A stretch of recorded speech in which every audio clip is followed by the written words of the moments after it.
ان عائشہ رضی اللہ تعالی عنہ، حضرت عائشہ صدیقہ ام المومنین حضرت عائشہ صدیقہ رضی اللہ تعالی عنہ فرماتی ہیں، سنن ابن ماجہ کی حدیث پاک ہے اور 1388 نمبر حدیث ہے، حضور علیہ السلام کی زوجہ محترمہ ام المومنین حضرت عائشہ صدیقہ رضی اللہ تعالی عنہ قالت، آپ نے فرمایا، فقدت النبی صلی اللہ علیہ وسلم، فرمایا حضور علیہ السلام آپ ایک مرتبہ میں نے آپ کو نہ پایا تو میں نے کیا کیا، ذات لیلۃ، جس رات میں نے ایک رات نہ پایا، فخرجت، تو میں تلاش کرنے کے لیے، اطلبہ، آپ کو تلاش کرنے کے لیے نکلی۔ حضرت عائشہ صدیقہ فرماتی ہیں جب میں نے نہ پایا حضور کو تو میں تلاش کرنے کے لیے نکل پڑی۔ فَإِذَا ہوا بِالْبَقِيعِ، تو آپ کو میں نے پایا، تلاش کر لیا جنت البقیع میں، رافع راسہ الی السماء، حضور علیہ السلام آپ جنت البقیع میں آسمان سر کی طرف اٹھایا ہوا ہے، رات کا وقت ہے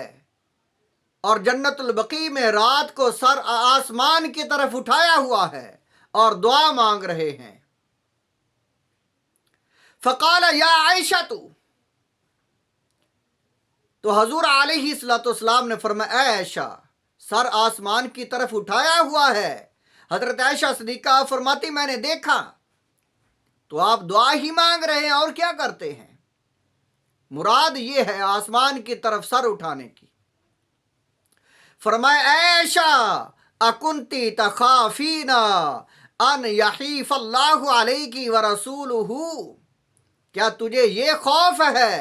کہ اللہ اور اس کا رسول تیرے ساتھ زیادتی کریں گے؟ اے عائشہ، تو نے میرے پیچھے مجھے تلاش کیوں کیا، کیوں آئی ہو میرے پیچھے؟ قالت، حضرت عائشہ صدیقہ رضی اللہ تعالی عنہ آپ فرماتی ہیں، قد قلت وما بی ذالک، تو میں نے عرض کی،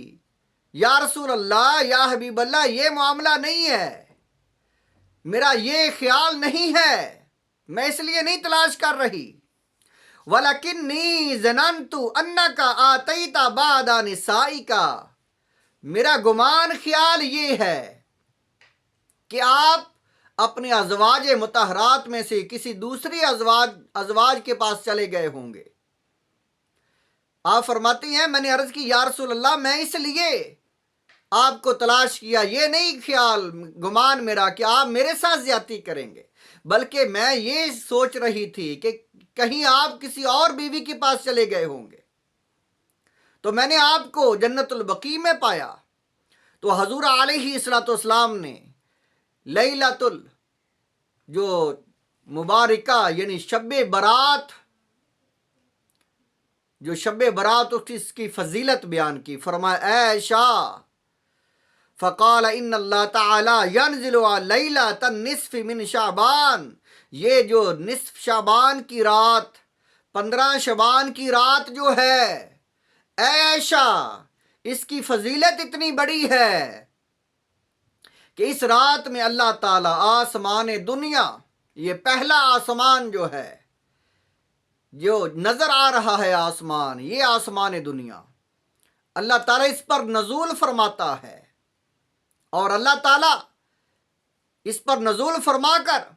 اللہ تعالیٰ کیا کرتا ہے، فَيَغْفِرُ لِأَكْثَرَ مِنْ عَدَدِ شَعْرِ غَنَمِ قَلْبٍ، قبیلہ بنی قلب کی بکریوں کے جو ہے بال جو ہیں ان کے برابر، بلکہ فرمایا لِأَكْثَرَ، ان سے بھی زیادہ، قبیلہ بنی قلب کے بکریوں کے بالوں سے بھی زیادہ لوگوں کو، گناہ گاروں کو معاف کر دیتا ہے، اللہ تعالیٰ بخش دیتا ہے۔ یہ رات 15 شعبان کی رات، اتنی فضیلت والی رات، اتنی بخشش والی رات، اتنی مغفرت والی رات، اتنی رحمت والی رات قبیلہ بنی قلب، اس قبیلے کی بہت زیادہ بکریاں ہوتی تھیں۔ فرمایا فَيَغْفِرُ، پس اللہ تعالیٰ بخش دیتا ہے، لِأَكْثَرَ مِنْ عَدَدِ شَعَرِ غَنَمِ قَلْبٍ، قبیلہ بنی قلب کے بالوں کی تعداد سے بھی زیادہ گناہ گاروں کو۔ اس رات کی اتنی بڑی فضیلت ہے، تو اس لیے میں قبرستان میں جنت البقیع میں آیا ہوں۔ قبرستان میں جانا، 15 شعبان کی رات کو قبرستان میں جانا، یہ بھی حضور کا طریقہ سنت ہے، آپ سے ثابت ہے جانا۔ اگر انسان اپنی زندگی میں ایک مرتبہ بھی شعبان کی رات، 15 شعبان کی رات کو قبرستان میں چلا جائے تو یہ سنت ادا ہو جاتی ہے۔ اور اس رات میں بخشش طلب کرنا، مغفرت طلب کرنا،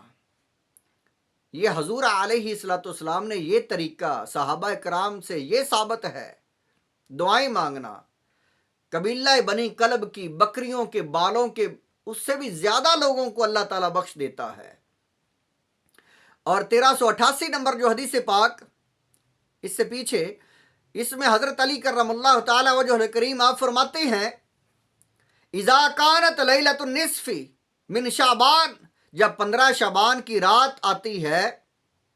فقوموا لیلہا، تو فرمایا اس وقت قیام کیا کرو، نوافل یعنی پڑھا کرو، وصوموا یومہا، اور 15 شعبان کا روزہ رکھا کرو، فإن اللہ ینزل فیہا لغروب الشمس الی السماء الدنیا، جب سورج غروب ہوتا ہے 14 شعبان کا، رات شروع ہوتی ہے، اس وقت سے ہی اللہ تعالیٰ آسمان دنیا پر نزول فرماتا ہے۔ فَيَقُولُ عَلَىٰ مِن مُسْتَغْفِرٍ لِّي فَأَغْفِرَ لَهُ، کیا ہے کوئی مجھ سے بخشش مانگنے والا، میں اسے بخش دوں۔ اللہ تعالیٰ کیا اعلان کرتا ہے، کیا فرماتا ہے، کیا کوئی ہے بخشش مانگنے والا، میں اسے بخش دوں۔ الا مسترزقن، کیا کوئی ہے رزق مانگنے والا، فارزقہ، میں اسے رزق عطا کروں۔ الا مبتلن فاعافیہ، کیا ہے کوئی مصیبت زدہ، مشکلات تکالیف میں پڑا ہوا، کہ میں اسے عافیت عطا کروں، کوئی عافیت مانگنے والا ہے۔ الا قضا حتی یطلع الفجر، اسی طرح اعلان ہوتا رہتا حتیٰ کہ فجر کا وقت شروع ہو جاتا ہے۔ اس رات کی اتنی بڑی فضیلت ہے، رات کو اللہ تعالیٰ آسمان دنیا پر اعلان کرتا ہے۔ اس سے مراد یہ ہے کہ آسمان دنیا پر نزول کرتا ہے، اللہ تعالیٰ آنے جانے سے پاک ہے۔ مراد یہ ہے کہ اللہ تعالیٰ کی رحمت اس رات میں اتنی وسیع ہو جاتی ہے۔ مراد یہ ہے کہ اللہ تعالیٰ بخشش فرما دیتا ہے، اعلان بخشش کے کرتا ہے۔ اللہ تعالیٰ کی یہ رحمت بری رات، اس رات میں نوافل پڑھنا اور بخشش کی دعائیں مانگنا، اسلام ہمیں یہ ترغیب دیتا ہے۔